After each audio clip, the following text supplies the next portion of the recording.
eh, Hari AIDS sedunia, Pak. Hari AIDS.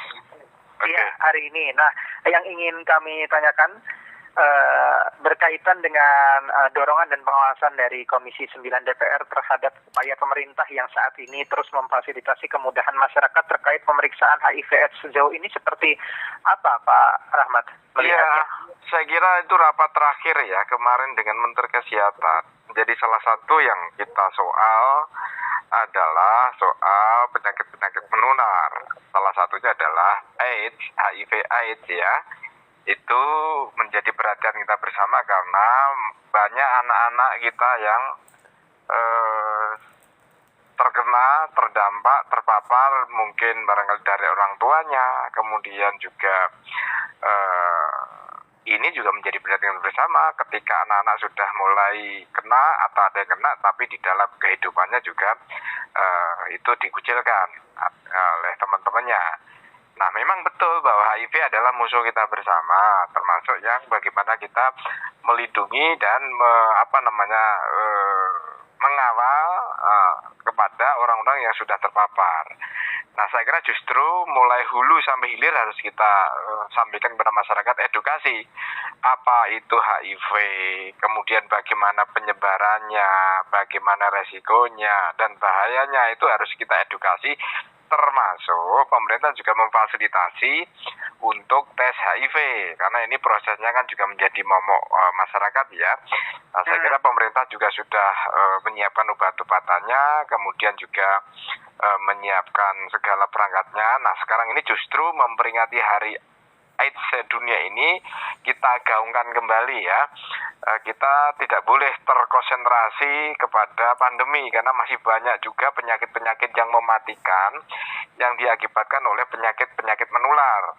Meskipun tingkat kematian penyakit tidak menular masih tetap tinggi, tapi penyakit yang menular itu harus kita perkuat melalui yaitu tadi yang utama, edukasi, sosialisasi, komunikasi, pola hidup sehat, dan gerakan masyarakat hidup sehat itu yang paling penting.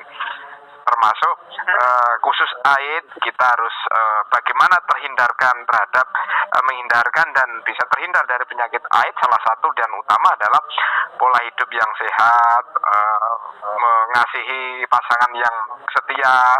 Kalau kemudian juga mohon maaf ya, termasuk bagaimana agar itu adalah karena melalui cairan ya, itu harus tidak boleh berganti-ganti pasangan, termasuk harus kita sampaikan secara vulgar, untuk berhubungan seks juga harus menggunakan kondom, karena terhindarnya itu kan mulai paling besar itu kan itu gitu loh. Nah, yang paling adalah pola hidup seks yang sehat itu harus menjadi yang utama, tapi juga harus diakui bahwa penyebaran HIV itu juga harus disampaikan dan tahu betul apa yang disampaikan oleh kepada masyarakat ya, bahwa tidak harus melulu itu hubungan seks atau yang lain, tetapi juga ada faktor-faktor di luar itu juga bisa mempengaruhi. Salah satunya adalah karena transfusi darah juga bisa, kemudian juga ya banyak. Yang penting adalah pemerintah juga harus mengedukasi kepada masyarakat bagaimana kita bisa terhindar terhadap penyebaran HIV, sehingga itu bisa kita edukasi kepada masyarakat sehingga kita bisa aware, bisa prepare.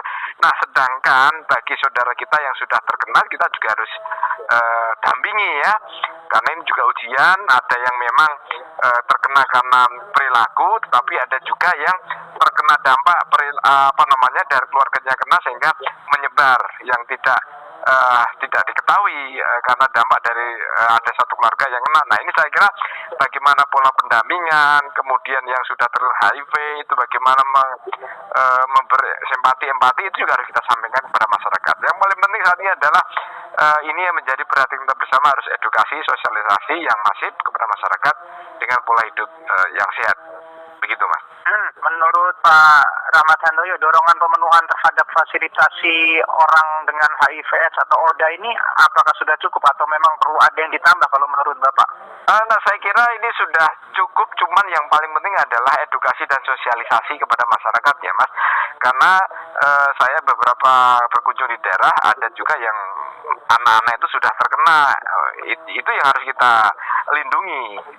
Ini masa depannya masih panjang, harus kita dampingi sehingga bagaimana hidup berdampingan dengan orang yang terkena HIV. Ini harus kita paling penting. Nah, saya kira itu juga harus kita menjadi gelurakan kepada masyarakat ya, kepada dinas-dinas terkait, ikut mendampingi dan mensosialisasikan bahayanya itu HIV dan bagaimana menularkannya itu harus diketahui, dan menghindarkan itu bagaimana juga harus diketahui kepada masyarakat. Itu yang paling penting saat ini.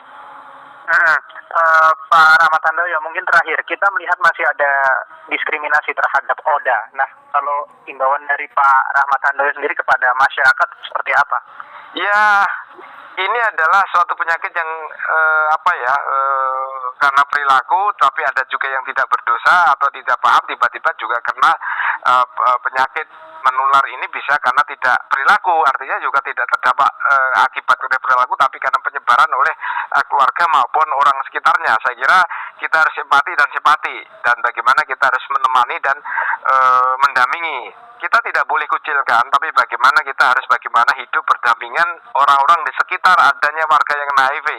Nah, itulah yang fungsi utama dari masyarakat, karena kalau semakin dikucilkan tentu secara psikologi juga akan membuat daya tahan tubuh drop, kemudian juga kepikiran. Nah, ini juga akan memperburuk kondisi orang atau saudara kita atau masyarakat kita yang mendapat ujian berat HIV.